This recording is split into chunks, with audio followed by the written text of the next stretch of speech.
Olá a todos, estamos começando mais um InfraCast, o podcast da Frente Parlamentar Mista de Portos e Aeroportos. Eu sou Thales Silveira, coordenador de comunicação do Instituto Brasileiro de Infraestrutura, e hoje temos um podcast especial. Estamos contando com o diretor da Agência Nacional de Transportes Terrestres, Felipe Queiroz. Seja bem-vindo, doutor Felipe. Obrigado, Thales. Obrigado, doutor Mário. A recepção aqui não poderia ser melhor e dizer que eu fico muito feliz de estar aqui participando desse podcast, ter sido convidado na presença do Mário. Mário, nós fomos colegas no extinto Ministério da Infraestrutura como secretário, um camarada de notória carreira no setor de infraestrutura, passou pela ANTAC, então, e Thales também não é diferente, ele já está no setor há um tempão, Agência Infra e outros veículos, passou pela ANTAC também, né? Thales está aqui agora, então, dizer que eu me sinto muito bem acolhido pelo ponto de vista das pessoas que são e, sobretudo, da competência que tem. Então, estamos aqui para bater um papo muito legal sobre infraestrutura. Perfeito. E ao meu lado, já foi muito bem apresentado, o diretor-presidente do Instituto Brasileiro de Infraestrutura, Mário Povia. Seja bem-vindo, Mário. Obrigado, Thales. Felipe, uma honra para a gente tê-lo aqui. E vai ser, sem dúvida nenhuma, um papo muito agradável, porque você é uma pessoa agradável. Obrigado. E já falou aqui, a gente foi colega aí no Ministério da Infraestrutura. Passamos ali bons momentos, né, uns grandes desafios, né? E, enfim, muito bom tê-lo aqui hoje, viu? Obrigado. Doutor Queiroz, a gente sempre abre esse podcast querendo saber um pouco do perfil dos nossos convidados. Então, conta pra gente, quem é Felipe Queiroz? E, rapaz, essa pergunta aí tem várias versões da resposta, né? Mas vira e mexe a gente para refletir um pouco sobre a nossa trajetória. E aí uma das coisas que são curiosas assim na minha é que eu não necessariamente planejei estar onde eu estou hoje, apesar de eu estar muito feliz e grato por eu ter chegado na posição de diretor da agência e toda a trajetória. A minha trajetória acadêmica mais recente, como todo bom brasileiro, a gente nasce, cresce, passa num concurso, alguns reproduzem e depois morrem, né? Esse é o ciclo de vida de um brasiliense. Nem todos reproduzem, mas praticamente todos passam no concurso. E eu com 10 anos fiz meu primeiro concurso, foi para o Colégio Militar. Então, assim, com 10 anos de idade, ali eu já estava me preparando para esse ritmo de concurso que Brasília tem. E aí estudei no Colégio Militar, depois estudei na UNB, na Universidade de Brasília, me formei bacharel em Geografia, então sou geógrafo, essa é uma primeira curiosidade, nem todos sabem, né? Mas eu digo que minha formação é muito mais empírica do que acadêmica, porque no primeiro semestre de UNB eu comecei a estagiar no antigo Ceftru, que era um centro de pesquisa da UNB, que hoje chama Infralab. E foi justamente num projeto junto à NTT, de monitoramento do transporte rodoviário interestadual de passageiros. E aí logo comecei a estudar para concurso, passei no IBGE, fiquei quase um ano no IBGE, depois DENIT, que para quem não sabe é o Departamento Nacional de Infraestrutura de Transporte, criado na mesma lei da NTT e da ANTAC, a Lei 10.233 de 2001. O DENIT, na verdade, é um retrofit, um rebrand, digamos assim, do DNR, né? O extinto DNR virou DENIT, ANTAC e NTT não, eram figuras que não existiam, que surgem a partir ali de 2001. E no DENIT eu fiquei quase 8 anos, foi uma grande escola para mim, na área de planejamento, trabalhava com sistema de informações geográficos, enfim, trabalhava com a figura do anteprojeto, quando veio o regime diferenciado de contratação, e aí nessa época, eu estou falando de 2012, por aí, 2013, o diretor executivo já era o Tarcísio Gomes de Freitas, que depois vim trabalhar com ele na condição de ministro, e tinha um desafio da gente determinar o que era a figura do anteprojeto de engenharia, que não tinha nas normas do DENIT. Então, um trabalho muito bacana que a gente fez lá. E tinha uma interação muito grande com o Ministério dos Transportes.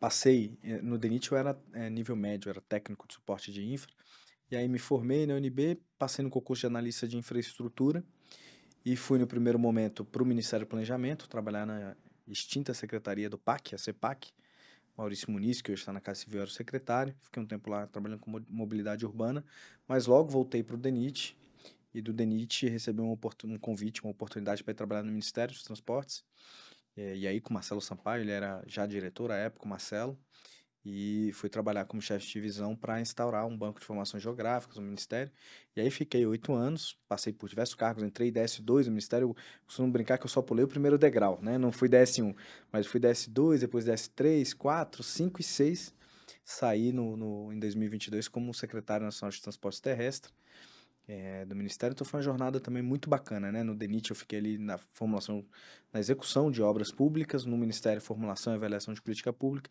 e agora estou na agência, tem 1 ano e 6 meses, mais ou menos, fazendo a regulação. Então, fechando esse tripé do setor público, transporte terrestre. Então, é uma experiência muito legal. No meio do caminho, eu fiz meu MBA em Administração Pública e um mestrado em Economia. E isso entusiasta desses temas relacionados à regulação, regulação e infraestrutura numa perspectiva de desenvolvimento, né? Como que o Estado pode se organizar para ser mais eficiente e que um dia o Brasil tenha uma política de infraestrutura que seja indutora de desenvolvimento, que a gente ainda corre atrás de destravar gargalos, né? Bem da verdade é isso que a gente tem feito na nossa infraestrutura de transporte, de longo curso, sobretudo, mas sou otimista e entusiasta que eu acho que a gente vai chegar no nível de maturidade de um país desenvolvido que daqui a pouco está construindo infraestrutura como indutora de desenvolvimento e não infraestrutura como um gargalo para o desenvolvimento. Então, esse é um pouco do Felipe. Além disso, sou casado, casei com a Alice aí na UNB, tinha 22 anos e tenho 2 filhas, Violeta e Elisa, né? Que mudam muito, transformam a nossa forma de ver as coisas. Então, Sim. esse é um pouco do Felipe Queiroz. A tua primeira passagem pelo Ministério dos Transportes, quem era o ministro? Você lembra? Assim, no Ministério trabalhando no Ministério, já era o César Borges. Tá. Mas eu acompanhei o ministro Alfredo Nascimento nas suas diversas passagens, o ministro Paulo Sérgio, né, que também teve algumas passagens. Uhum. E aí, quando eu fui para o Ministério em 2014, salvo engano, já era o ministro César Borges. Quase Perfeito. certeza, era ele. Depois dele veio o Antônio Carlos, de São Paulo. Isso. E depois do Antônio Carlos veio o Maurício Quintela. Aí depois do Maurício Quintela, Walter Casemiro. Depois do Walter Casemiro, Tarcísio e Marcelo, né? Assim, eu atuando diretamente no Ministério, foram esses ministros que eu peguei. Legal. Nessa época de DENIT, conta pra gente um pouco sobre essa experiência. Eu acho que é importante. Ele é um órgão, apesar de ser técnico, ele também tem umas necessidades muito importantes orçamentárias, né? De executar obras importantes pro país. Conta pra gente um pouquinho como é que foi essa experiência. Então, Thales, sua visão é perfeita. Eu costumo dizer que o DENIT é uma grande escola, talvez por conta da complexidade e da dimensão das coisas lá. Então, assim, a números de 2012, o DENIT no PAC 2, né, tinha um orçamento da ordem de 30 bi de reais. Então, se a gente for trazer a valor presente, a gente está falando de quase dobrar isso aí, né? No mínimo 50 bi a gente está falando de reais. Então, era um desafio muito grande e a gente executava naquela época 30%, 40% do orçamento, porque o Brasil vinha, né, de algumas décadas ali, desde a primeira crise do petróleo, depois um momento de hiperinflação, vinha com um desaquecimento do seu mercado de engenharia. Então o PAC veio no início dos anos 2000, uma demanda muito grande de investimento, mas a gente tinha um problema de portfólio de projetos. Bem da verdade era isso. E aí o DENIT ficava um pouco entre o rochedo e o mar, que de um lado era um recurso vultuoso para ser investido em infraestrutura, e de outro era a carência de projetos ali bem estruturados e tudo mais, porque o país tinha parado de investir nesse mercado. Então, Estava mais acostumado com OPEX do que com CAPEX, na verdade, né? era isso. Estava fazendo manutenção. A gente chegou ali no início dos anos 2000, final da década de 90, acho que a pior condição da malha brasileira, rodoviária, falta de recurso para investir, e o que a gente tinha para fazer era OPEX mesmo. Ampliação da capacidade, o Brasil tinha perdido, né, sua capacidade de investimento, e aí recuperou já com o PAC 1, PAC 2, quando eu entrei no DENIT em 2007, maio de 2007, o PAC 1, né, começou em janeiro ou fevereiro, primeiros meses ali do governo Lula 2, e tinha sua avaliação quadrimestral, os balanços eram quadrimestrais. Então eu cheguei em maio, uma das primeiras atividades que eu tive foi fazer o balanço do PAC 1. Então desde o início eu peguei o PAC 1. Trabalho fácil, hein? É difícil. Porque aí, hoje o DENIT é um órgão completamente diferente do que dessa época, assim, muito estruturado, com sistemas, com gestão da informação, com governança. Mas naquela época a gente tinha uma dificuldade de informação mesmo. Ia fechar. E aí o Mário, que trabalha na administração pública, entende bem disso. Para quem nunca passou pelo lado do poder público, não é tão claro, talvez, porque no orçamento do poder público, ele é uma autorização e não é recurso, né? Enquanto no privado você tem orçamento, você tem a grana. No poder público não, você tem uma autorização para gastar, que é um teto, e aí você tem as atividades do que foi empenhado, que é o que de fato daquele orçamento está comprometido a partir de documentos, o que foi liquidado, ou seja, eu criei aquele compromisso através de um contrato e eu cumpri aquele compromisso através de uma medição do contrato. Então aquilo está liquidado, que o valor é devido e vai ser depois pago. Então tem essas 3 colunas, né? Empenhado, liquidado e pago. Para você sair de uma intenção de fazer um investimento até você fazer um investimento, tem no mínimo essas 3 etapas na contabilidade pública. E na hora que você ia bater esses números dos empreendimentos bilionários, a gente está falando de 30, as coisas não batiam. Ó, o que eu empenhei, uma área tem um número, outra tem outra, porque a gente não tinha sistemas centralizados. Então era um desafio muito grande de fazer investimento, trabalhar naquela época, além dessas dificuldades, as escassez de projeto. Então, eu diria que hoje o DENIT encontra uma realidade muito diferente, não é à toa que nos últimos anos bateu o recorde de execução quando tem orçamento consegue girar. Aquela época era um pouco mais difícil. E num país continental, né, com múltiplos interesses, múltiplos desafios. Então, o DENIT é uma grande escola. A turma lá que consegue tocar, gerenciar 70 mil quilômetros de rodovias pavimentadas, né, do Oiapoque ao Chuí, não tá agora lá no Rio Grande do Sul, dando um baita suporte. A gente da NTT foi afetado, fomos afetados em 2 contratos, mas a gente foi afetado, né, muito mais, acho que é algo da ordem de mais de 50 interdições, salvo engano, que tem lá nos trechos rodoviários. Vale lembrar que o DENIT não é só uma questão de rodoviária, ele também trabalha a questão hidroviária, né? Ou seja, a questão de dragagem, também é um orçamento, ou seja, uma gama de enfrentamentos que o DENIT tem que se propor como órgão, né? Ferroviário também, né? Ferroviário, sim, O DENIT nasceu, diferente do DNR, com esse caráter multimodal, né? Então, desde da sua gênese, tem o ferroviário e o aquaviário. Agora, sim, inevitavelmente, por gravidade, o rodoviário acaba atraindo mais atenções, orçamento, os desafios. Nunca trabalhei lá no aquaviário, nem no ferroviário. Trabalhava na área de planejamento, que acabava envolvendo todas as áreas. Mas, de novo, assim, a rodovia acabava atraindo mais atenção. E tem esse desafio da dragagem, eu diria, no aquaviário, uma coisa que melhorou muito de lá para cá foi o trabalho que a gente fez a dragagem estruturada no Rio Madeira. O Dr. Mário acompanhou isso lá pela ANTAC. Então, você sair da sazonalidade, porque o rio tem uma dinâmica muito própria, né? Se você perdeu a janela hídrica ali, você não vai ter que esperar só o outro ano, enfim, aí o outro ano o problema fica maior, o contrato já não dá suporte. Então, a DENIT viveu um pouco esse dilema e conseguiu fazer uma contratação de uma dragagem. Ficou lá por 5 anos, não foi, Mário? A dragagem madeira ou foi mais? Eu acho que até mais, né? Até mais? Acho que até mais. Então ficou lá um tempo com a garantia da prestação de serviço, fazendo medições e tal, e com ganho de eficiência de escala, de você ter um contrato, né, um pouco mais perene. E esse eu acho que foi um desafio que a gente aprendeu, superou. Outro desafio que tem lá nesse setor aquaviário e talvez portuário, né, são os famosos IP4, Sim. que são as instalações portuárias de pequeno porte, que tem uma dinâmica um pouco de uma rodoviária na região amazônica, porque presta esse serviço, né, de transporte de passageiro e de carga ali no pequeno curso, né, na última milha, distribuindo bens e eventualmente até serviços, né, levando prestador de serviço, um médico, um dentista, alguém da segurança pública também utiliza disso.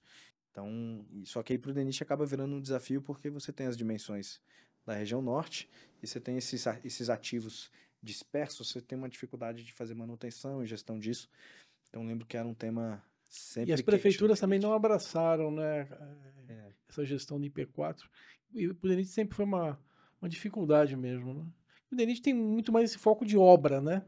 Isso. E quando você começa a ter atividade de gestão ali, de colocar gente fixa para administrar, sempre sai um pouco do core business dele, né? Isso, e com dificuldade de novo, com uma coisa dispersa, com dificuldade de ganhar escala nisso e, enfim, ter uma curva de aprendizado, porque a relação custo-benefício era questionável, né? Eu lembro de uma situação curiosa, foi de uma fábrica de gelo, teve um problema com energia, fornecimento de energia elétrica, e um dos serviços, uma das atividades que o IP4 prestava, para além de ser uma infraestrutura de atracação, né, e desatracação para navegação, era uma fábrica de gelo para fornecer gelo para os pescadores. Para armazenar os peixes. Para armazenar os peixes. E aí teve um problema qualquer com o fornecimento elétrico, não lembro agora a natureza do problema, mas o fato é que a fábrica parou de operar e isso virou um problema federal. Literalmente, veio parar no ministério, olha, tu precisa ativar as fábricas de gelo. Então, veja, né, assim, o DENIT que tem, né, tá cuidando de obras milionárias, de bilionárias, né, de investimentos em eixos estruturantes, ter que destacar uma parte da equipe para cuidar ali da contratação de uma solução para a fábrica de gelo. Não que o assunto não seja importante, né, que investimentos bilionários em rodovias sejam mais importantes do que a fábrica de gelo, não é essa a minha comparação. O meu ponto é que o DENIT tinha uma dificuldade de lidar com situações tão díspares, né, e de se organizar Uhum. para isso. Ou seja, novo, mas já se propôs a questões importantes ali no DENIT, né? E isso tudo te credenciou, como você mesmo disse, a subir de DAS até chegar a secretário de transportes. Conta um pouco pra gente como é que foi essa experiência, essa interação direta com o então ministro Tarcísio e que também trabalhou com você no DENIT, né? Você chegou a ser adjunto também do secretário executivo, não é? Fui secretário executivo adjunto do Marcelo, fui chefe de gabinete, contar um pouco dessa história. Estou completando esse ano 18 anos, né, de administração pública. E aí entrei muito novo, tive a sorte de ter bons chefes, pessoas que me formaram, enfim. Graças a Deus não tive chefes que me anularam ou que, enfim, me deixaram à margem da atividade principal dos setores que eu estava. Muito pelo contrário, por exemplo, assim, eu sou muito grato e a pessoa que me deu a primeira oportunidade de cargo de liderança foi a Dailton Dias, que está hoje no PPI. Uhum. Dailton era coordenador geral no DENIT. Eu tinha, sei lá, essa altura eu devia ter 20 e poucos anos, 25, 26. E ele me colocou para chefiar um núcleo de DENIT GEL, né, que é o núcleo de serviços geográficos do DENIT, que ele tinha contrato, tá uma baita responsabilidade. E aí depois, Marcelo Sampaio, um cara que a gente cresceu muito junto, ainda no DENIT, o Tarcísio, não tinha uma relação tão direta com ele no DENIT, mas aprendia muito as oportunidades que tinha, né, e o trabalho, toda a mudança, o ritmo que ele colocou lá. Mas no Ministério, aprendi muito com pessoas que foram muito importantes na minha formação, né? Eu tenho até hoje na minha assessoria 2 ex-chefes, né? Pessoas mais sêniores que trabalharam comigo e que, enfim, foram importantes para a minha formação. E eu sei que são pessoas muito bem formadas, competentes, e a gente continua junto, né? Até hoje, agora numa relação um pouco diferente, mas é uma relação muito virtuosa, troca de conhecimento. E aí, mais recentemente, os últimos 4 anos lá, agora já quase 6, né? 5 anos e pouquinho, 2019 a 22 foram anos muito singulares, foram anos muito especiais, né? Primeiro que a gente participou de um projeto muito bacana, um projeto que teve início, meio e fim, com gente muito competente. Já falei do Mário aqui, mas posso citar vários outros craques que passaram por lá. Natália Marcassa era secretária, Ronen Glansman, que está agora no aeroporto de São José dos Campos, secretário de Aviação Civil, Diogo Piloni, secretário de Portos, Marcelo Sampaio, que ia ser ministro, enfim, um amigo que eu tenho, um cara que é craque, Tarcísio, e aí esse aí a gente nem precisa contar muito porque a gente viu no que deu, né? Entrou com quase nada de vida política, né, no ministério e saiu governador de São Paulo, né? Assim, Um carioca governador de um São Paulo. carioca governador que saiu candidato, né? Mas acaba que foi essa plataforma do Uhum. Ministério da Infraestrutura que o ajudou a lograr êxito lá na candidatura a São Paulo. E eu brinco que eu tinha ali grandes mestres, eu ficava só no bastidor, porque ficar despachando, a jornada era loucura, né? A gente chegava lá, depois de um tempo eu aprendi que o que eu conseguia controlar era a hora de chegar, a hora da chegada. Então eu comecei nos últimos anos a chegar um pouquinho mais tarde para poder ter vida pré-trabalho, né? Então eu começava a chegar ali umas 10 horas, mas antes a gente chegava umas 9 da manhã, ia sair, sabe-se lá que horas, né? Só Deus sabia, porque a cada dia um incêndio, ficava ali no mínimo até 9h30, 10 da noite. E no terceiro turno era o turno dos despachos internos, acaba as agendas, as reuniões, a gente subia ali para o gabinete do ministro, vira e mexe, e eu observava como as decisões eram tomadas. Então, uma primeira coisa muito bacana desse período foi poder aprender na prática. Eu brincava que cada semana era um MBA, porque você tinha várias crises e várias formas de solucionar e negociar e tomar decisão. E eu ficava vendo, né, ali o bastidor, como é que as pessoas funcionam, pensam, como é que o jogo acontece, né? Então, foi uma grande escola trabalhar com esses grandes mestres. Além disso, a gente teve uma pandemia em 2020. Então, eu entrei na Secretaria Executiva como assessor do Marcelo, secretário executivo. Uma semana antes da pandemia, ou poucos dias antes, eu me torno chefe de gabinete dele. E quando acontece a pandemia e o Distrito Federal foi um dos primeiros estados a evitar aglomerações, eventos públicos e suspender as aulas. Eu lembro que naquela oportunidade todos os assessores foram para trabalho remoto, home office, só a gente que estava ali na chefia que ficou, né? Então, por uma semana eu digo que eu não tive nenhum dia de home office, nenhum dia de trabalho remoto, e foi por uma semana, que se fosse uma semana antes, eu teria ido para home office e naquela oportunidade eu ficava me questionando. Tinha uma criança de 6 meses em casa, um bebê, e aí a família, poxa, isso faz sentido? Será que você não deveria estar aqui e tal, tá aí? E hoje eu vejo como faz sentido, porque a gente conseguiu fazer contratações, por exemplo, do primeiro frete que veio da China, né, trazendo EPI e tudo mais, contrato de mais de 40 milhões, que a gente assessorou o Ministério da Saúde para fazer a contratação, toda a logística, gerenciamos esse contrato. Rodrigo Cruz, na época, depois foi secretário executivo do Ministério da Saúde, era o executivo adjunto, e várias outras coisas que a gente foi tocando, por exemplo, o decreto que criava as emergências, precisavam excepcionar alguns serviços. E a primeira versão não excepcionava os serviços ligados à logística. Então a gente teve uma iminência de um apagão logístico, porque os caminhoneiros, por exemplo, os transportadores rodoviários, iam para a rua fazer o frete, só que chegavam nos postos de gasolina, estavam tudo fechado.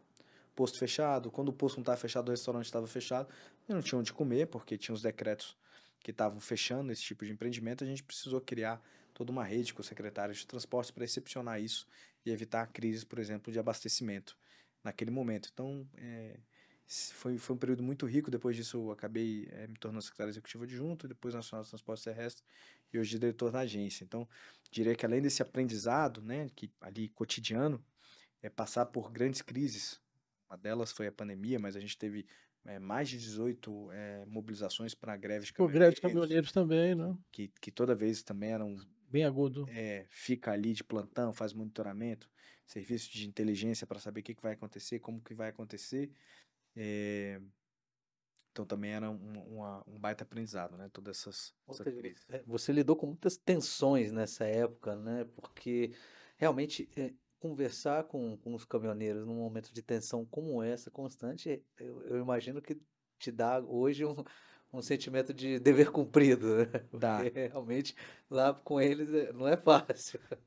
Não mesmo. Mário vivia um pouco disso ali, talvez mais concentrado no Porto Santos, né? Sim. Tinha uma questão ali.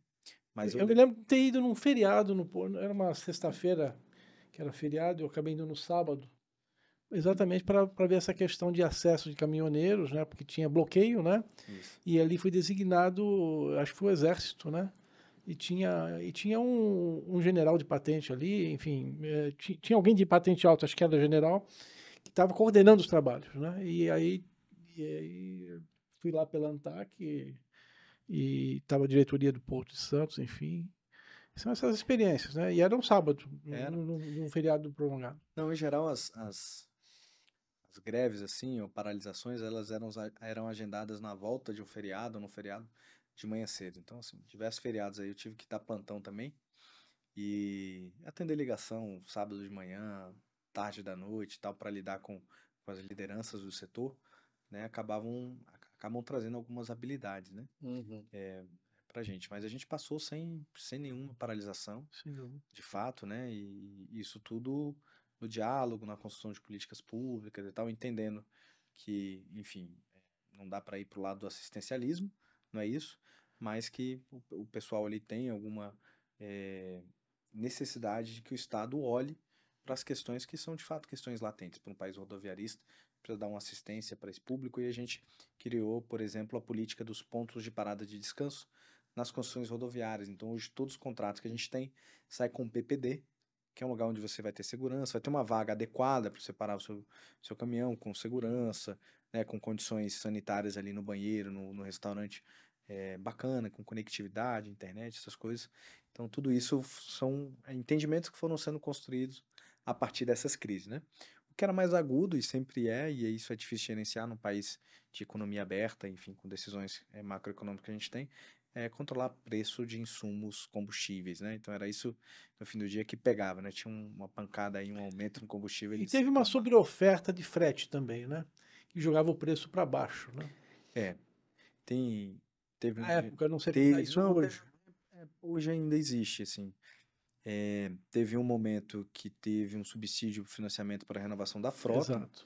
mas o que aconteceu de fato foi um aumento da frota, porque os veículos mais antigos eles não foram retirados, eles foram, Isso é um erro, né? teve um mercado secundário, comprou esses veículos, e esses veículos ficaram prestando serviço, e aí o que se observava agora, a gente tem uma dinâmica de safra, safrinha, que você não tem tantos picos ou vales, né, de safra entre safra. Então, ou seja, tem uma demanda de frete um pouco mais constante, mas notadamente no período de safra, ali início do ano, primeiros meses, né, se estende aí até abril, maio, período de escoamento eh, da safra, você tem uma demanda muito maior e depois você tem um período de ociosidade. E aí, demanda e oferta, né? É uma lei básica de mercado, você acaba tendo um decréscimo no valor do frete. E aí essa turma é super pressionada é um setor intensivo em custo, Tem muito autônomo também, é né? muito autônomo, e aí esse camarada gera muito dinheiro na mão dele, mas um pneu é muito caro, o abastecimento ele vai encher um tanque no caminhão é R$ 5.000, então acaba que quando ele se vê num momento de queda de receita e aumento de custo, porque combustível, né, a gente tem observado essa tendência só de elevação do preço, aí quando ele se vê nesse dilema é onde surgem esses momentos de mais tensionamento, né, então é mais ou menos isso que a gente tem que ir gerenciando, explicando, políticas de acesso à informação para conseguir gerenciar essa questão financeira. É. Tudo E se isso faz você parte da. tem uma, um fluxo de caixa ali que não é contínuo, né? Então tem que ter aquela, vamos dizer, saber administrar o Isso. dinheiro, né? Guardar quando tem muito, né? Para as vacas magras e às vezes a pessoa não tem Não é essa trivial, cultura, né? Quer dizer, Não- tem, gasta, quando não tem, não tem onde Fala isso recorrer. pra minha mulher, não, senão ela vai falar, eu te avisei, tá vendo? Mas, Felipe, você, quer dizer, com a tua passagem agora na NTT, você quase que fecha o circuito todo. Você trabalhou numa autarquia de execução, né, de obras, né?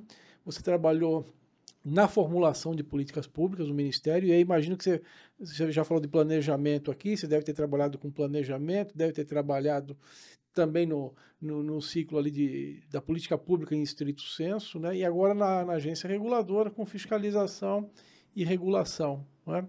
Conta um pouco como é que está essa passagem na NTT e como você carrega essa experiência, né? Que é uma experiência única, pouca gente no Brasil teve essa possibilidade, né? De uma trajetória tão, vamos dizer assim, eclética, né?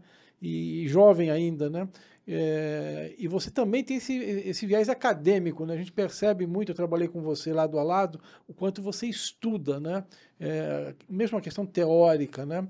E conta um pouquinho dessa sua vertente e como está a tua passagem na NTT agora.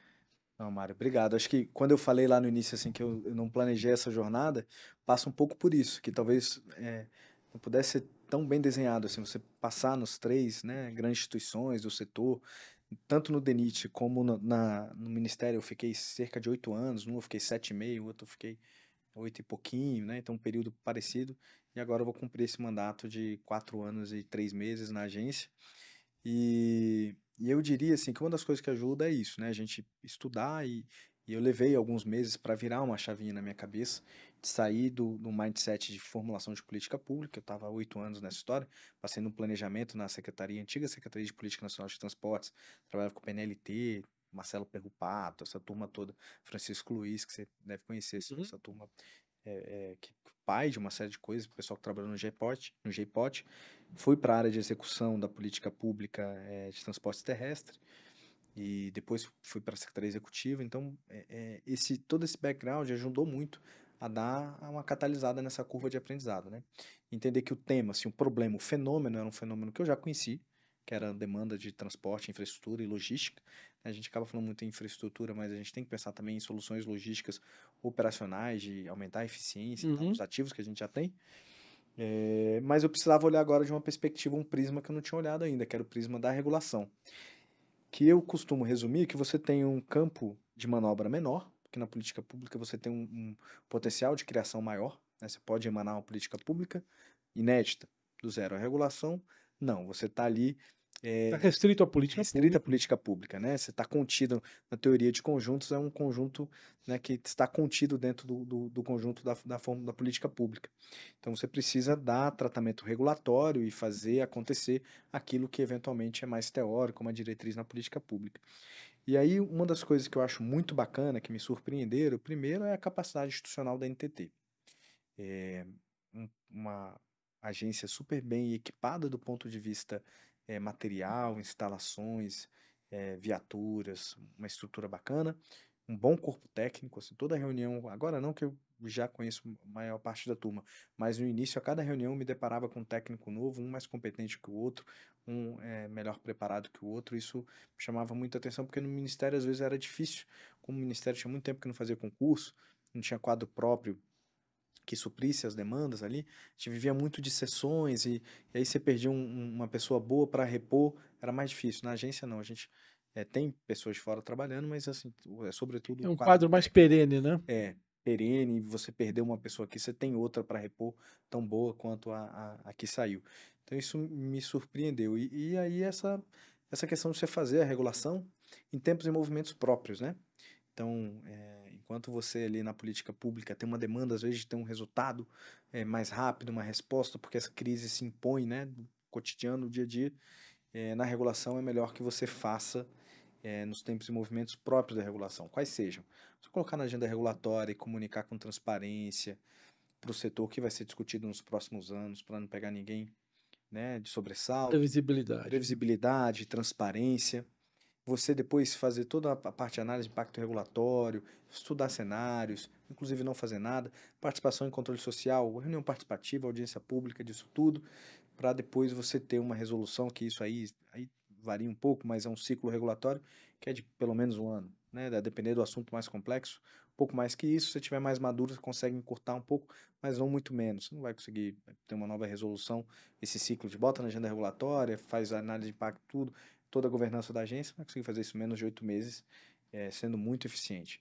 Então, isso faz com que a gente possa estudar as coisas com mais calma, as alternativas, fazer parcerias, né? Eu estou, em paralelo a isso, lecionando na vida acadêmica, a gente está na Mackenzie, no MBA lá, lecionando alguns assuntos, e um deles é gestão estratégica, né? Legal. É uma cadeira que eu divido de vez em quando com o Marcelo Sampaio, e uma das coisas que eu tenho falado para a turma, é uma coisa difícil da gente empreender na prática e no ministério, sobretudo, tempos e movimentos bem distintos, mas a agência, os nossos contratos, eles são em geral de 30 anos. O que eu quero dizer com isso é que eles geram valor no longo prazo, né? Você vai ter a rentabilidade ali do seu investimento, o privado, e o poder público vai ter uma boa prestação do serviço público com a infraestrutura ampliada, no mínimo 10, 12 anos para alcançar os indicadores de performance esperados, né? E aí, às vezes, a pressa das decisões de curto prazo degradam esse valor que você só oferece no longo prazo. Então, a estratégia da agência ela tem que ter um ritmo, acompanhar o que acontece na política pública, mas ela tem tempos e movimentos próprios por isso. Porque as nossas decisões elas só geram valor no longo prazo. São decisões regulatórias de ativos, né, que são intensivas em capital em prazo. Então, a gente consegue ter mais tempo para estudar as coisas, para discutir de maneira estruturada com o setor regulado. Então, eu estou muito feliz porque você acaba podendo se aprofundar. Eu brinco que no Ministério, principalmente na Secretaria Executiva, a gente tinha um oceano de conhecimento com um palmo de profundidade, porque você tinha que lidar com muita coisa, de alfinete a foguete, mas sem o tempo necessário para verticalizar e se especializar no tema, e na agência não. Então, você consegue ali na condição de diretor, então tem mais autonomia, consigo escolher, ó, esses são os temas que eu quero tocar, que eu quero estudar e vou me aprofundar aqui. Então, eu diria que esse é um pouco do meu aprendizado e dos meus sabores e dissabores nesse 1 ano e meio aí de NTT. A grandeza da NTT, ela é refletida um pouco pela escolha do país ser um país rodoviário, né? Então, você vê, inclusive, eu pude acompanhar, como também, eu sou carioca, mas brasileiro que morou muito tempo, antes não tinha nem terceira ponte, mas depois que teve a ponte, um dos prédios que foram construídos foi o da NTT ali, e é um prédio muito bonito, é uma estrutura muito bem feita, né? Para receber os servidores. E o melhor é que fica ali do lado da sala de eventos do TCU. Então, se você tiver algum problema de concessão, você vai ali tomar um vinho com o ministro e tenta resolver os seus problemas. Mas a NTT também tem uma outra questão que eu acho que é muito importante, que é o lado ferroviário, né? E recentemente a gente teve uma relação Porto, ANTAC e NTT, duas autarquias conversando, que foi na FIPS, que é a Ferrovia Interna do Porto de Santos. Vocês tiveram que chegar a algum consenso de como regular essa ferrovia que é tão importante para o Porto de Santos, tão importante para o país, para acelerar o escoamento, né, de cargas ali dentro, gerir três empresas gigantescas e que elas não entrassem em conflito. Conta pra gente como é que foi essa conversa com a NTT, esse processo. Você participou ativamente dele, né? Participei. Quando eu cheguei na Secretaria Nacional de Transportes Terrestres, ele já estava em curso, mas eu peguei uma boa parte ali, que foi o finalzinho. A gente teve um acórdão do TCU analisando o modelo ex ante, autorizando. Então, teve um esforço nesse Uma sentido transição, né, de Porto Au Fer para para a a FIPS, FIPS. né? E com um modelo que foi avaliado na Corte de Contas, né? Isso foi até um caso sui generis, né? Foi meio que Uhum. em paralelo, né? Foi. E toda uma negociação ali que envolvia também um pouco a ferradura, né? Foi mais ou menos no mesmo período. Então, alguns assuntos assim importantes foram debatidos para ganhar uma maior eficiência ali na entrada do, do Porto de Santos. E aí eu lembro, o Mário vai lembrar também, no finalzinho, uma discussão sobre o estatuto, né, da FIPS, questão de governança, como é que fica a divisão de vagas no assentos no conselho, quais são as regras de entrada, né, as regras para tomada de decisão, porque você tem o estatuto, você tem depois outros documentos acessórios que precisavam guardar essa relação de proporcionalidade entre carga movimentada, investimento feito e decisões a serem tomadas ali na FIPS. E aí a gente teve alguns debates, né, para chegar no formato que hoje tive uma reunião recente, né, ANTAC, a NTT, estava a FIPS, estava os representantes do Porto de Santos, autoridade portuária, e a gente vê que a coisa está andando melhor do que a gente imaginava. Primeiro saiu o contrato, a gente teve, né, ali a formação do consórcio, enfim, e a gente tinha um desafio de investimento, ainda tem, né? Os investimentos lá são da ordem de 1 bilhão para fazer nos próximos anos. E aí tinha questões assim que há muito tempo eram problemáticas, como a liberação da área da Marimex ali para fazer a pera, Isso. né? Então, uma questão que avançou, tá endereçada. Quando estava no Ministério, a gente tinha acompanhado, foi para o TCU, foi judicializado, enfim, era uma confusão grande. Tem ali na outra região, onde tem um pátio da MRS, onde estão colocando um parque agora, a prefeitura fez um parque ali novo. Esqueci uma região mais antiga, do Valongo. Valongo, região do Valongo. Na região do Valongo também tem um viaduto que ele é bem a divisa, né, da zona Sim. da área portuária, da poligonal do Porto, e você tem, a FIPS tem alguns viadutos rodoviários para fazer. Veja, Ferrovia Interna do Porto Santos está fazendo viaduto rodoviário, por quê? Justamente para tirar esses conflitos com a As operação interseções, né? ferroviária nas interseções, e um deles era ali, e tinha uma questão que o projeto caía, um dos pilares, né, do projeto de engenharia estava caindo em cima de um feixe de linhas de ferrovias recém construídos, né, no pátio ali da MRS, então isso também tá equacionado. E de modo que a gente vê um ritmo interessante, assim, né? A coisa está funcionando, o cenário é mais otimista do que se imaginava. E fica para as agências um baita aprendizado, né? A gente sempre conversa ali com a diretoria da ANTAC, que esse foi um primeiro momento, né, que a gente atuou junto.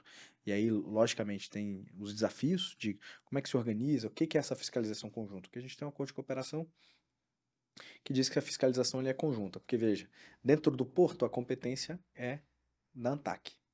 Não há dúvidas com relação a isso. Mas quando se fala de ferrovia, a competência é da agência, da NTT. E é um last mile da concessão ali, né? Isso, chegada, você tem todo um sistema de rumo Malha Paulista descendo, você tem carga que chega da VLI e via FCA também, fica pouca coisa entra no porto, né? Fica mais ali no terminal deles, no final da Bahia, mas você tem MRS também com a ferradura, e aí a gente brincava que não adianta nada desses investimentos serra acima, não adiantaria nada isso sair, você ter eficiência serra acima e não ter eficiência na entrada ou dentro do porto, Gargalo, com a ferroviária e ter um gargalo na porta do porto.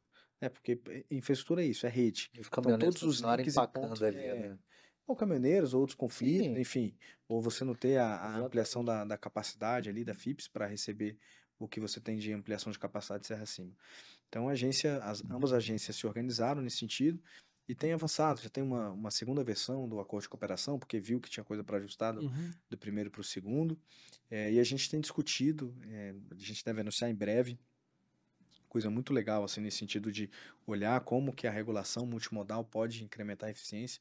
Então, a gente tem discutido com a ANTAQ outros acessos portuários onde esse tipo de cooperação pode gerar bons frutos. Então, a gente está prospectando, olhando, fazendo avaliações, e aí no segundo semestre deve ter o kickoff de um projeto, de um outro projeto dessa natureza. Então, dizer que a FIPS por si só já é um caso de sucesso, eu diria. É óbvio que tudo vai ficar mais concreto, né, mais material e tangível quando as obras saírem e a operação estiver acontecendo, mas assim, só o deslinde da questão administrativa, burocrática, tá andando, eu já diria que é um sucesso, né?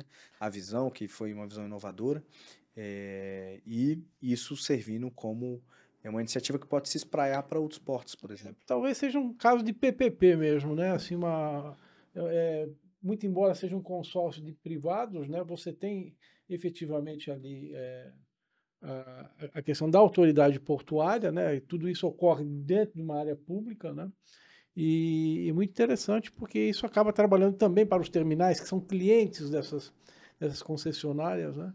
É um modelo realmente interessante e às vezes você funcionou ali como psicólogo, né, Felipe? Porque ali faltou muito diálogo, né? Já começou com a questão da Marimex, né? Que teve o contrato pretensamente interrompido, né? Isso poderia ter sido endereçado de uma outra forma. Correu o risco também desse consórcio ser um consórcio de um só, né? Isso seria muito ruim, começar o modelo com um só, para depois os outros aderirem. Então, teve aquela conversa toda com os outros players para todo mundo entrar e acabou dando muito certo. Eu acho que foi uma concertação bastante interessante. O próprio Tribunal de Contas acompanhando para e passo isso, né? Que é algo raro, né? O TCU andou bem aí. A própria autoridade portuária envidou esforços aí. Acho que é um case, acho que para ser estudado, né? Sim. E quiçá replicado, talvez, aí, se possível, né, em outras searas. Mas eu queria te perguntar, Felipe, você falou que elegeu alguns temas para imersão, né? Que temas são esses? O que você tá estudando hoje na NTT que está dando prioridade para você? Para mim, assim, para minha formação, enfim, e até para minha melhor atuação na diretoria, o primeiro tema foi regulação. Era um tema que eu não era o maior especialista.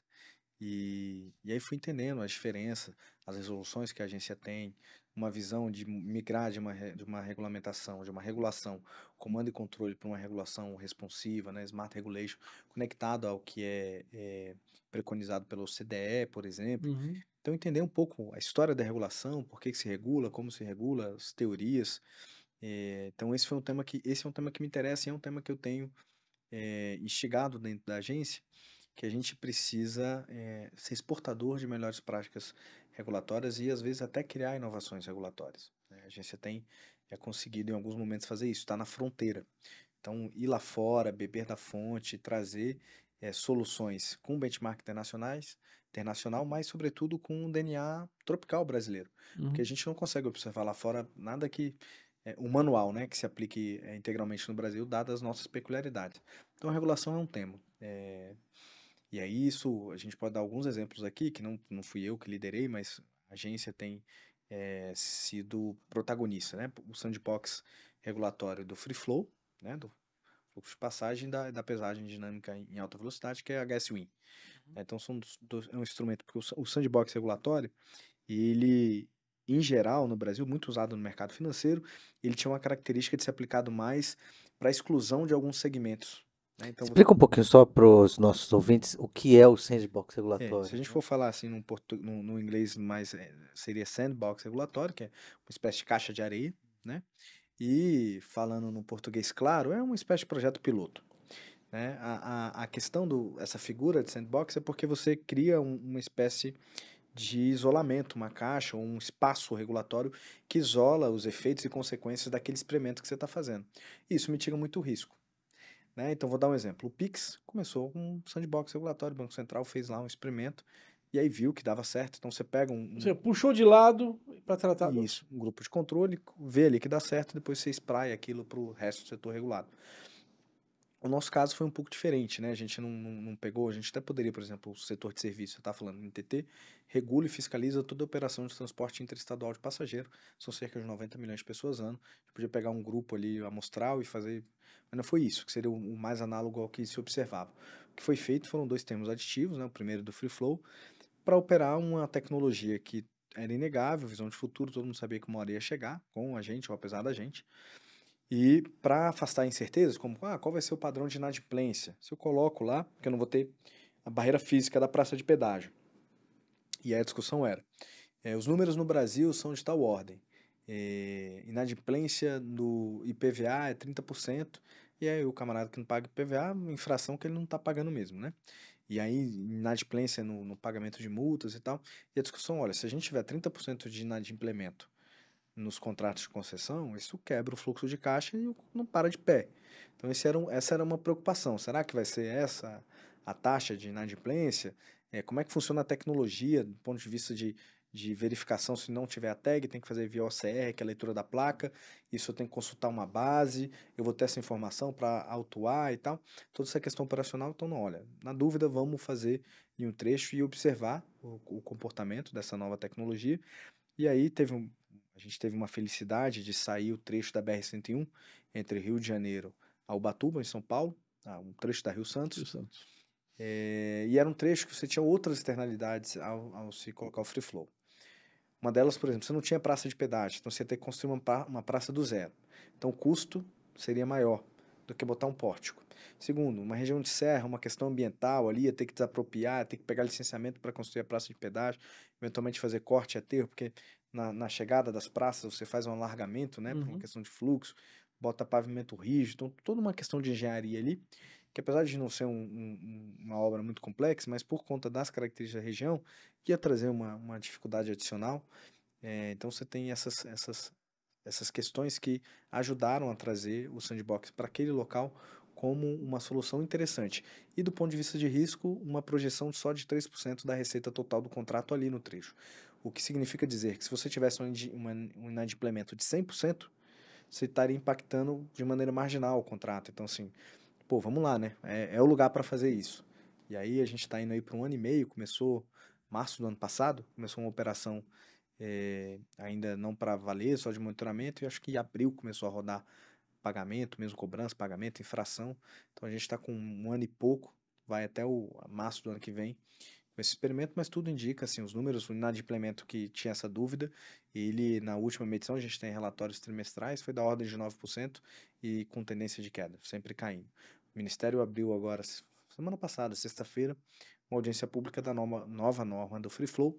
Uma das coisas que estão sendo postuladas lá para alteração é o prazo, o período que você considera uma infração. Então, o Thales está lá com o carro dele, passeando, vai tirar férias, vai para Angra dos Reis, passou em Mangaratiba no primeiro pórtico, hoje, dia 10, não é isso? De junho. E aí, lá na frente, dia 25 ou 26, na verdade, depois do 15º dia, após a passagem, ele vai receber uma infração porque ele não se deu conta que tinha que pagar ali. E aí o que a gente observou é que tem muitos pagamentos do 15º ao 30º dia, porque a pessoa não estava, talvez, habituada, enfim, esqueceu de pagar. Quando chega a infração, ela paga, só que ela já paga a infração. Então a estimativa é que se você aumenta esse período para 30 dias, a inadimplência pode cair ainda mais, né? Porque você tem esse tempo de cura para o pessoal que ainda está se adaptando à nova dinâmica poder pagar. Então, coisas dessa natureza estão sendo aprimoradas, a agência tem, do ponto de vista regulatório, exportado, digamos assim, boas práticas. E um outro tema que me é muito caro e eu tenho um carinho muito especial é o tema da sustentabilidade da agenda ESG. Por algumas razões. A primeira é uma questão de razão ética, né, moral, assim. Eu acho que, assim, numa compreensão que aqui a gente, enquanto indivíduo, né, não está sozinho e livre para fazer o que dá na telha, digamos assim, como dito lado popular, que as nossas coisas têm consequência, ação e reação. Eu acho que a gente deve cuidar de tudo aquilo que é externalidade, principalmente externalidade negativa. E essa, curiosamente falando, assim, do ponto de vista de regulação, é uma das razões e dos motivos para o qual existe a regulação. Porque as nossas ações, as ações dos setores econômicos, dos indivíduos, elas geram externalidades em outras pessoas ou instituições. Dado que essa externalidade pode ser uma externalidade negativa, em algum momento alguém precisa regular isso, para que a gente tenha uma convivência pacífica, né? E o setor de meio ambiente é muito claro isso, né? O exemplo mais claro disso é o cigarro, o fumo, né? Antigamente todo mundo fumava liberadamente e se constatou que era algo que fazia mal, não só para quem fumava, mas para quem estava do lado do fumante. Então o Estado começou a regular, falou, olha, você não pode fumar em qualquer lugar.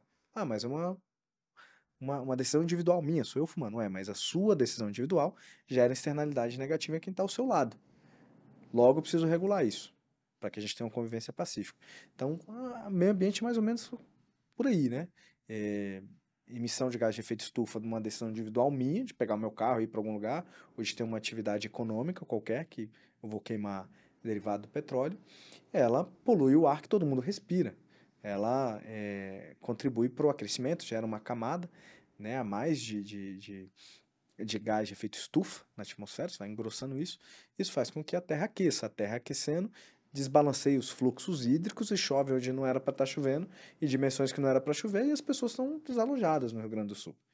Então, esse é um tema que a gente precisa regular, né? Como que a nossa atividade, que infraestrutura é uma geradora de valor, né, de ativos no balanço público, e aquece a economia no curto prazo, por toda uma cadeia intensiva em mão de obra, em insumos. Como essa atividade que, pô, é super virtuosa, tem uma série de externalidades positivas, mas as suas externalidades negativas também existem e não podem gerar um balanço, que é um passivo no balanço de longo prazo, em geral para as próximas gerações, né? A gente não pode estar aqui sob argumento de desenvolvimento socioeconômico agora para a nossa geração, ou eventualmente até para as próximas gerações, está tirando ali um ativo que são as riquezas naturais das próximas gerações. Então, essa tem uma questão ética por trás, que é algo que eu acho fundamental no entendimento da coisa, e, sobretudo, uma evolução do conhecimento e das ferramentas para a gente sair de um discurso de quem abraça a árvore, né, de quem, eu sou aqui e gosto da natureza, não, para você ter instrumentos financeiros, que é a agenda do ESG. A gente tem essa discussão de sustentabilidade aí há algum tempo, mas talvez ali em 87, com o relatório da Comissão Brundtland, que cunhou o conceito de desenvolvimento sustentável, ele ficou mais aquecido, e toda uma discussão se a Terra estava aquecendo por atividade humana ou se era um ciclo natural mesmo. E aí a gente chega agora, né, mais recentemente, com essa discussão relativamente superada, uma visão do mercado financeiro, né, ali no início dos anos 2000, 2004, liderado pela ONU, ela falou, olha, a gente precisa gerenciar risco ambiental, social, de governança, e cria ferramentas numa perspectiva de geração de risco para investimentos que você consegue modelar e fazer, colocar na modelagem econômica e financeira, fazer conta. Então, o que a gente está fazendo lá na agência com essa agenda de sustentabilidade como que esses investimentos, observe, o PAC, transportes, 280 bilhões de investimentos projetados, dos quais 201 são via PPP, rodovia e ferrovia. Então, como que uma agenda tão virtuosa de investimento dessa ordem pode ser não só o patinho feio, né? E pelo contrário, né? Não ser o patinho feio, degradar o meio ambiente, não só o meio ambiente, tem as comunidades lindeiras, pessoas que eventualmente são desapropriadas ou têm sua vida ali afetadas pela implantação de um ativo de infraestrutura, como que deixa de ter esses efeitos, mas sobretudo vira uma alavanca de sustentabilidade, desenvolvimento socioeconômico, olhando os aspectos sociais, né, de responsabilidade social. Então é isso que a gente tem feito, a gente está em audiência pública agora, nesse momento, com uma resolução que traz lá 9 padrões de desenvolvimento sustentável, né? A gente já tinha 8 que vinham do IFC, que estrutura os projetos para a gente, está ligado ao princípio do Equador. A gente lançou o 9º, que a gente tirou de dentro do padrão de desenvolvimento sustentável 4, o PDS 4, que trata especificamente da saúde e segurança da comunidade, tinha um item lá dentro que era resiliência e adaptação climática. Então, dado a relevância dessas discussões, e né, a gente já veio observando vários fenômenos, mas esse do Rio Grande do Sul talvez tenha sido para, né, de fato, trazer a discussão para a mesa, a gente tira de lá e cria o PDS 9, entendendo que a resiliência da infraestrutura é um tema muito importante, e o que a gente tem lá é toda uma lógica de diretrizes, princípios, uma lógica de governança que cria um comitê, que é um comitê que tem o poder público, a agência e o ministério participando, mas tem o setor regulado, tem os bancos de fomento, estruturação, financiamento, tem especialistas, e a gente traz um conceito da autorregulação. A primeira proposta para que a gente tenha períodos de apuração, a ideia é que a gente tenha um índice de sustentabilidade, que é revisão, a versão 2.0 do Índice de Desempenho Ambiental, que foi criado lá na ANTAC, na época do diretor Mário, que premia os portos e tudo mais. Mas ele pra gente, eu não conheço o detalhe no setor portuário, mas pra gente, ele é um instrumento muito bom, mas ele é um instrumento passivo. Então você declara suas melhores práticas, são 50 perguntas, e você, por exemplo, primeiro não tem uma avaliação muito qualitativa. Não pergunta lá, você tem uma política de sustentabilidade? Sim ou não? Sim. Mas se sua política é boa, ou sua política é mais ou menos, a gente não avalia e pontua. Né? Não avalia continuidade, por exemplo. Questões que o setor trouxe para a gente, talvez de ajuste do IDA. Você fez investimento em questões sociais? Fez esse ano. E aí é uma proporção, né? Você vai criando proporções, e se no ano seguinte você não tiver feito, porque não foi necessário, porque você já fez nos anos anteriores, você é penalizado. Porque a razão que é essa proporção de análise, ela vai dar um resultado ruim. Porque você tinha uma base de investimento maior e agora você não fez. Quando na verdade é assim, poxa, mas quem fez nada e fez um pouquinho, sai melhor. Sai melhor naquele período. De Porto do Forno, né? A gente via algumas premiações, eu acho que nem foi na questão ambiental, né? Foi na questão de outros indicadores. Um dos indicadores era o crescimento, né? Mas era o cara que cresceu do nada alguma coisinha, você fala, não é possível que esse cara está sendo premiado, né? De 1 para 2 é 100%, né? Pois é. E aí o cara movimenta 1, agora esse ano movimenta 2. Tá legal, né? Tá legal.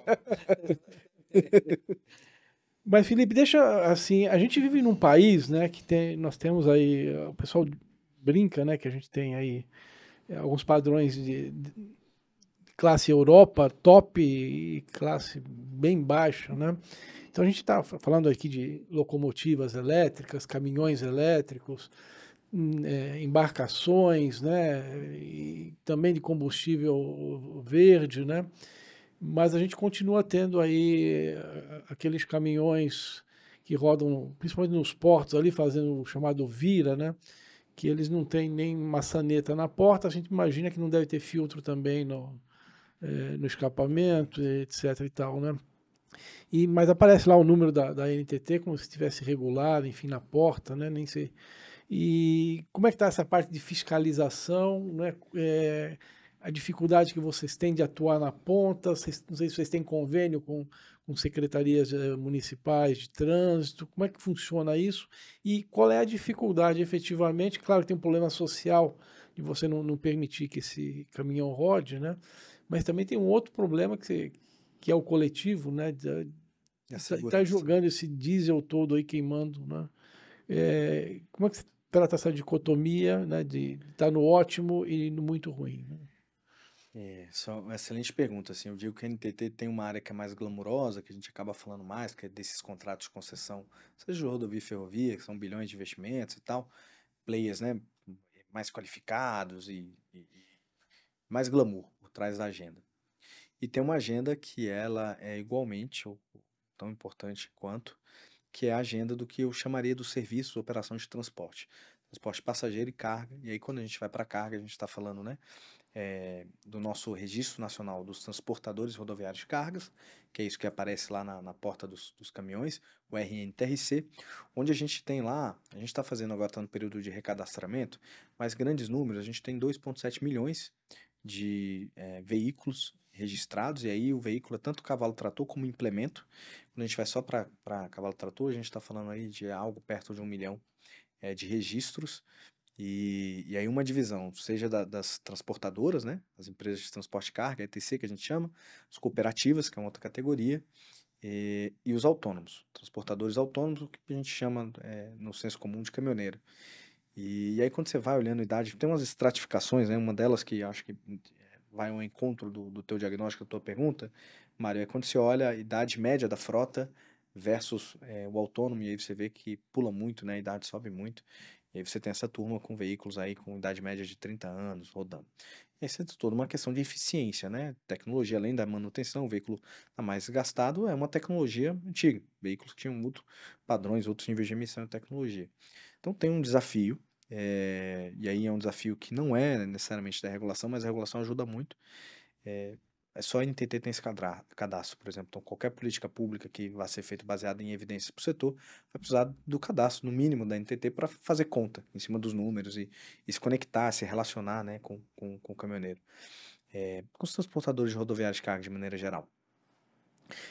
Mas é uma questão de política pública, né? Não é uma questão da regulação, apesar de passar muito por nós.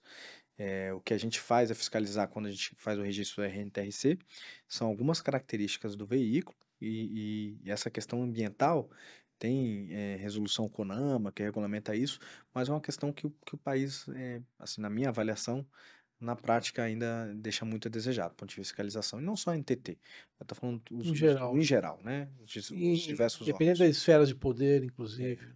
E aí a gente não acaba não fazendo muito essas operações de fiscalização com parceria com outros órgãos, né? A gente tem a competência federal, enfim, acaba atuando aí do Oiapoque ao Chuí. Um projeto, uma iniciativa que já tem mais de 15 anos, que é muito feliz nesse sentido, é uma iniciativa da CNT que é o Despoluir, né? Então eles têm lá, distribuem uns kits de monitoramento, uns veículos e uma pessoa treinada, sob demanda das federações ou dos sindicatos associados, eu não lembro agora exatamente qual é a estrutura de governança, mas eu sei que é uma demanda que vem ali da regional deles, e aí você faz essas medições e apurações, né, como algo que o setor, quase que uma autorregulação do setor, né? Mas de fato essa é uma questão que a gente tem duas resoluções, né? Uma eu comentava que está audiência pública, que é para os contratos de concessão, como que a gente, desses investimentos todos, cria uma alavanca de indução, de sustentabilidade, e a outra para o transporte rodoviário de cargas, que a gente quer criar, no mínimo, do ponto de vista reputacional, um incentivo para quando o transportador fosse cadastrar no RNTRC, ele possa, estando compliance com padrões de emissão, né, ligados à economia de baixo carbono, ele possa ser reconhecido por isso. Então, criar categorias ali, ganhar um selo, no mínimo a reputação. E o que a gente tem feito, de novo, a agência está nesse viés de uma regulação responsiva, numa regulação inteligente, é criar incentivos para essas categorias. Então, se você alcança um patamar de emissão que assim, é desafiador, você deve ter alguns benefícios regulatórios, como, por exemplo, ser um atenuante em caso de infração. Então, se você é um camarada que performa bem em um segmento da regulação, eventualmente se viu diante de uma infração em uma outra questão da regulação, isso aqui pode ser um atenuante, dado que você tem um bom precedente, tem uma boa reputação, né? Então, coisas do tipo, por exemplo, é o que está se pensando.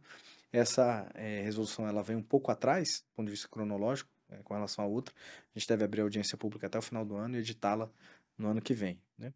Mas é justamente por aí. E tentando encontrar talvez algum incentivo, inclusive financeiro, né? Porque aí, se a gente cria um incentivo financeiro, a gente tem um dos elementos, só ele não fecha a conta, mas é uma cesta de elementos que constituem uma boa política pública, né? Um bom movimento, principalmente para questões complexas, não tem soluções triviais, mas aí seria um dos elementos que incentivaria, por exemplo, a renovação da frota, Sim. dado que você tem alguma vantagem, algum benefício.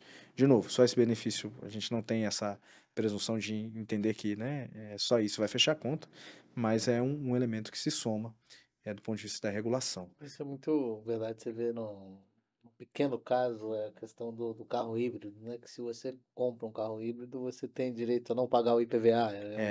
No É DF, né? Não são todos os estados. Exato. Aqui, inclusive, às vezes as pessoas vão conversar comigo sobre carro e falam sobre isso. Ah, não, mas se você comprar um carro híbrido, você não paga.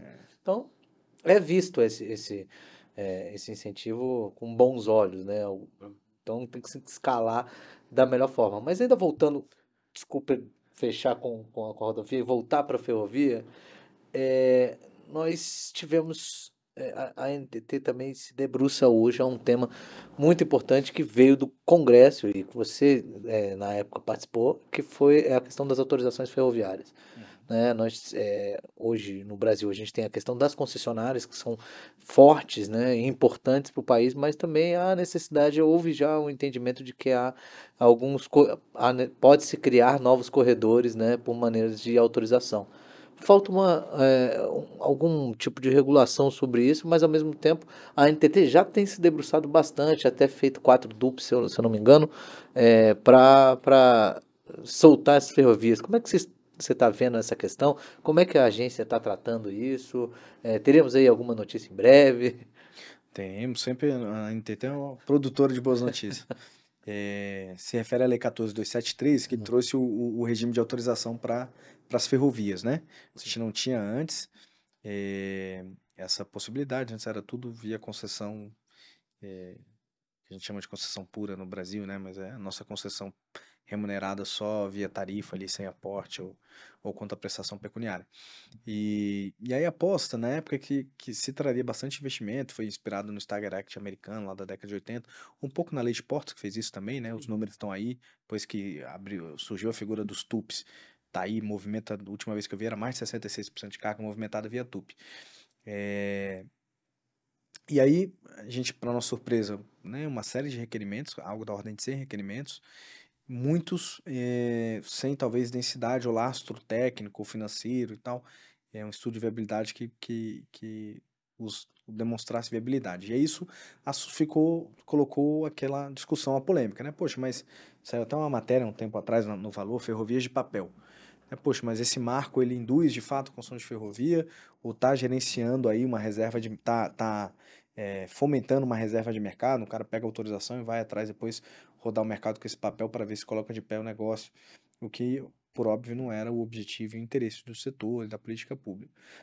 E aí, um dos desafios para que essa coisa saia do papel e vire uma realidade é a regulamentação posterior à lei. Quando você vai lá na lei, na 14.173, dá um Ctrl F, palavra regulamentação, aí você tem mais de 33 ocorrências de obrigações remanescentes para a agência regulamentar.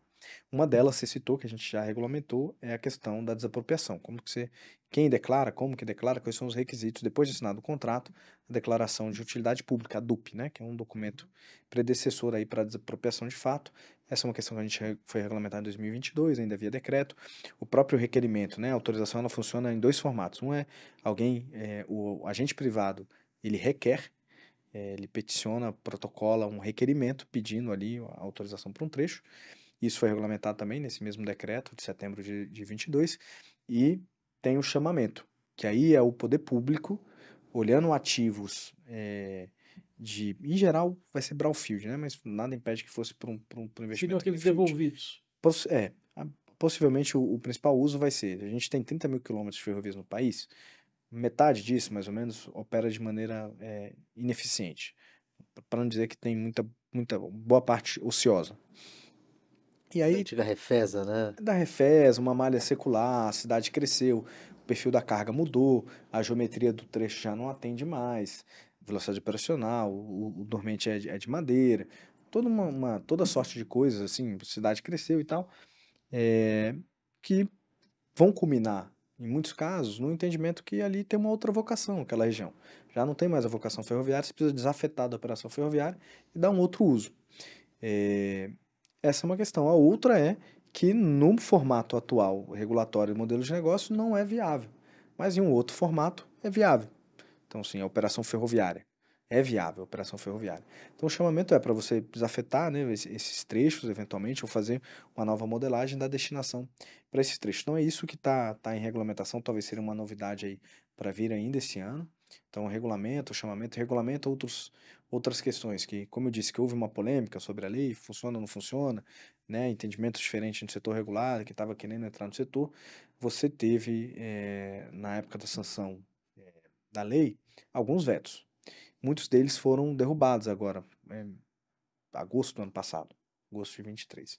E aí você jogou para a agência algumas obrigações residuais. Então, por exemplo, regulamentar, um desses vetos falava assim, sobre reequilíbrio econômico-financeiro para o concessionário atual, se alguma autorização impactar a área de influência da operação do contrato que ele tem. E aí você tem alguma discussão, tá? Mas o que é a área de influência? Como é que eu delimito o que impacta ou não impacta? Então a gente está regulamentando isso.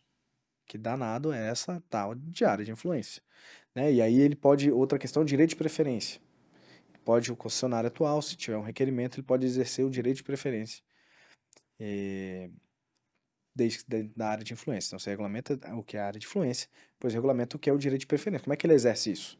Que momento, né? Porque tem uma outra questão que também foi alterada via veto, que é antes, e aí essa eu concordo, o gênero número grau, que foi um avanço. Talvez na dose a gente pudesse ter sido um pouco mais econômico, mas enfim, só as evidências vão dizer se a gente acertou ou não. Que é o requisito de ter um EVTE, o Estudo de Viabilidade Técnico-Econômica e Ambiental, para fazer o requerimento. O que não era um requisito antes, com a derrubada do veto passa a ser um requisito. Qual é o desafio que isso traz? Fazer um EVTE não é barato. A VTE custa. Então você cria uma barreira de entrada, que já é uma decisão regulatória, né? Vou criar ou não uma barreira de entrada? A decisão regulatória é de criar essa barreira de entrada. Essa barreira de entrada tem prós e contras. Se de um lado limita o acesso ao mercado, de outro qualifica. Porque vai entrar um cara que tem um recurso e tá firme no projeto, porque, a não ser que, né, ele seja maluco, ele não vai rasgar dinheiro à toa. Então, no mínimo, ele tem uma boa intenção na partida e acha que tem viabilidade. Então, afasta um pouco o aventureiro que está ali, né, nesse discurso de pegar a ferrovia, o papel e ficar... É o famoso sinal que a gente dá, né, quando vai entrar num empreendimento. É isso. Deixa aqui sua manifestação de interesse firme, né? Só que aí, qual é a questão que se impõe? E aí é o desafio da agência encontrar um ponto ótimo. É que se ele coloca um dinheiro e o concessionário tem o direito de preferência, pode, depois desse investimento feito, da EVTEA, do recurso investido, o concessionário exercer o direito de preferência e se apropriar dessa informação que foi gerada sob um custo? Talvez possa. E se puder, será que ele tem que remunerar o anterior? Ou, a depender do momento que ele vai exercer o direito de preferência, você minimiza esse risco, né, de ineficiência aqui em quem vai pagar esse custo do estudo. Então, discussões dessa natureza que estão sendo travadas agora no campo regulatório, e a gente vai abrir audiência pública aí nos próximos dias sobre isso.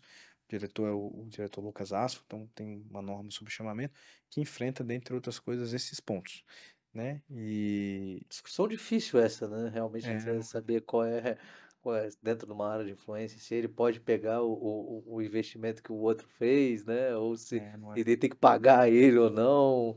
Há alguma É. obra em curso em regime autorizativo em ferrovia, não?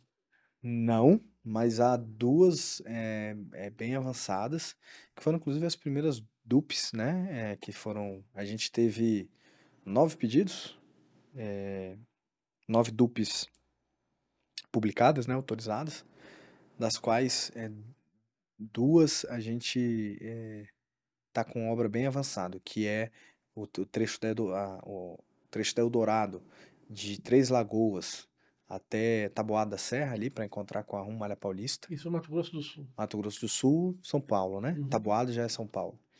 E previsão de ter obra iniciando agora os próximos meses, né? Julho, mais tardar até o final do ano, você tem obra lá. E uma outra no interior de São Paulo, na fazenda... Que é a celulose que vai para Santos, né? Na verdade. Isso. Celulose sai, hoje você tem essa operação que ela é rodoviária, né? Pega ali os trens da Rumo e vai no terminal lá no Porto de Santo, aquele terminal enorme da Eldorado, tem lá. E aí a ideia agora é que você tem uma operação toda integrada, o trem ele entra dentro da planta fabril da Eldorado e aí você já tira ali os fardos, né, de celulose, aqueles packs de celulose, Sim. já embarca dentro do vagão ali, fecha, tem todo um fechamento, uma questão desenvolvida do ponto de vista de tecnologia, porque o vagão tem uma dinâmica diferente, você não pode pegar água, né? Tem toda uma questão com umidade. Por outro lado, altamente inflamável também. Então, tem uma operação moderna ali que vai começar a acontecer. Tem uma outra que é no interior de São Paulo, Fazenda Campo Grande também, uma DUP. E tem uma que a gente aposta muito, que gerou um desafio regulatório, inclusive, que tiveram muito interessados, é a parte de líquidos ali na entrada do porto e fora da poligonal do porto, né? É um contrato assinado com alguns grupos, né? Então, acho que... Na Lemoa. Ali na Lemoa. Então, a gente tem ali também uma expectativa, dado o interesse, a força que foi feita para isso aí. É um trecho pequeno, salvo engano, são 8 quilômetros. Sim. Mas traz uma eficiência Relevante, relevante para conectar a operação de líquidos ali com a ferrovia. Perfeito. Então, eles estão aí mais engatilhados. Então, realmente já é a lei dando frutos, né? E eu imagino que a partir do momento que você tem as primeiras experiências, ganha expertise também, se ganha mais segurança para futuros investimentos, né? Então, os novos investidores vendo que realmente aquela regulação construída pela agência está se dando bem, então vale a pena eu investir, né? Então, é uma questão que só o ganha, né? E o Brasil ganha com isso também, né? Mas Eu acho que a gente já falou, já tirou muito tempo do diretor. São Pois mais, é. são mais de 1 hora de. Eu já perdi o controle do horário. Papo bom é assim mesmo. Mas eu tenho uma última pergunta para você, Felipe. Você Diga. tem esposa e 2 filhas, é isso? Sim, Rodeado de mulheres lá. sim. Trabalha aí na agência, dá aula no Mackenzie. Eu sou mackenzista de São Paulo, sou formado no Mackenzie. Eu quero saber se você toma bronca em casa, deve trabalhar no final de semana também, deve dar uma Olha, lida e tal. A mulherada briga com você ou não? Mara, as minhas filhas já estão brigando comigo. Minha de 8 já tem um tempo, a minha de 4, um dia desse começou a me dar uma dura. Eu falei, ih, caramba, tô enrolado. Então, eu tive um momento, assim, muito desafiador de jornada de trabalho e tal. Estava comentando, né, na pandemia, que eu não fiz nenhum dia de home office, tinha 2 crianças em casa. No fim do dia, era no entendimento da família que aquilo fazia sentido, por uma série de razões, valia a pena. Isso não afasta os problemas do dia a dia, isso não significa que chega em casa e o pessoal não tá de tromba lá, porque a gente fica trabalhando até mais tarde. Fora as viagens, né? A gente acaba viajando muito. Muita viagem. Mas eu diria que nos últimos meses, lá na agência, sobretudo, eu conseguindo equilibrar um pouco melhor isso, né? Entendendo que eu lembro que um camarada sênior me falou uma vez sobre sobre a vida profissional. Olha, isso não é uma corrida curta, não é uma corrida rasa de 100 metros. Isso é uma maratona. Então, cuidado, vai com calma para você não entregar toda a sua energia agora no início e pifar na segunda Faltar gás, metade, né? faltar gás. Então, tô conseguindo balancear e assim a gente vai tocando aí. Mas apaixonado por infraestrutura que nós somos, né? A gente ficaria aqui até tarde da madrugada falando mais sobre o tema que nos brilha os olhos. Se abrir 2 vinhos aqui, ferrou, né? Né? Aí, Aí a gente até canta sobre infraestrutura. ia te chamar de secretário, diretor. Deixa espaço para suas considerações finais, para a gente encerrar esse podcast. Primeiro agradecer o convite, dizer assim que foi muito gostoso, vou recomendar para todo mundo, pô, vá lá que é um momento terapêutico, descontração e tal, rever as coisas. Ficar feliz que eu encontro 2 amigos do setor, né? Mário tá aí, um cara que eu me espelho muito, né, pela trajetória que ele tem. Se eu fizer metade do que ele fez, eu vou me considerar bem-sucedido. O Thales também já tá um tempão aí no setor, cobrindo o setor. Então, agradecer, desejar longa vida ao IBI, Instituto Brasileiro de Infraestrutura, está aí no seu primeiro ano, Sim. mas eu tenho certeza que é um primeiro ano de muitos, porque começa em bases sólidas, né, em alicerce, então tenho certeza que essa é uma árvore que vai frutificar e vai dar bons frutos, e espero poder estar aí junto com vocês, contribuindo para uma agenda que ela é uma agenda, acho que de consenso, uma agenda virtuosa que é a infraestrutura, né. É difícil a gente encontrar alguém que fala que o Brasil não precisa mais de infraestrutura, que a gente não tenha que investir em infraestrutura, né? O pessoal vai divergir ali na margem dos meios, um vai achar que é mais investimento público, outro vai achar que é mais parceria com o privado, mas todo mundo tem um objetivo comum, então diria que vocês estão tocando um tema aí que tem tudo para ser o tema, tem tudo não, já é o tema do presente e tem tudo para continuar sendo o tema do presente e do futuro para um país, com as dimensões do Brasil, os desafios que tem, ele não vai poder se privar de investir em infraestrutura, então vocês estão muito bem posicionados, contem comigo, sempre que convidar eu volto. Obrigado. Legal, Felipe. Obrigado. Mário, Só agradecer ao Felipe, um papo muito agradável e uma pessoa que tem um carinho muito grande. Bom tê-lo aqui, Felipe. Claro, a gente vai repetir essa conversa aqui, mas sobretudo desejar sucesso na tua carreira. Você é um profissional de altíssimo nível, tem uma experiência ímpar, né, ter passado em tantas áreas, né? E a gente torcendo sempre por você aí para brilhar cada vez mais. Obrigado. sem dúvida. Curta, se inscreva no canal, acompanhe nossas redes sociais, porque nós seguimos em busca de uma infraestrutura forte no país.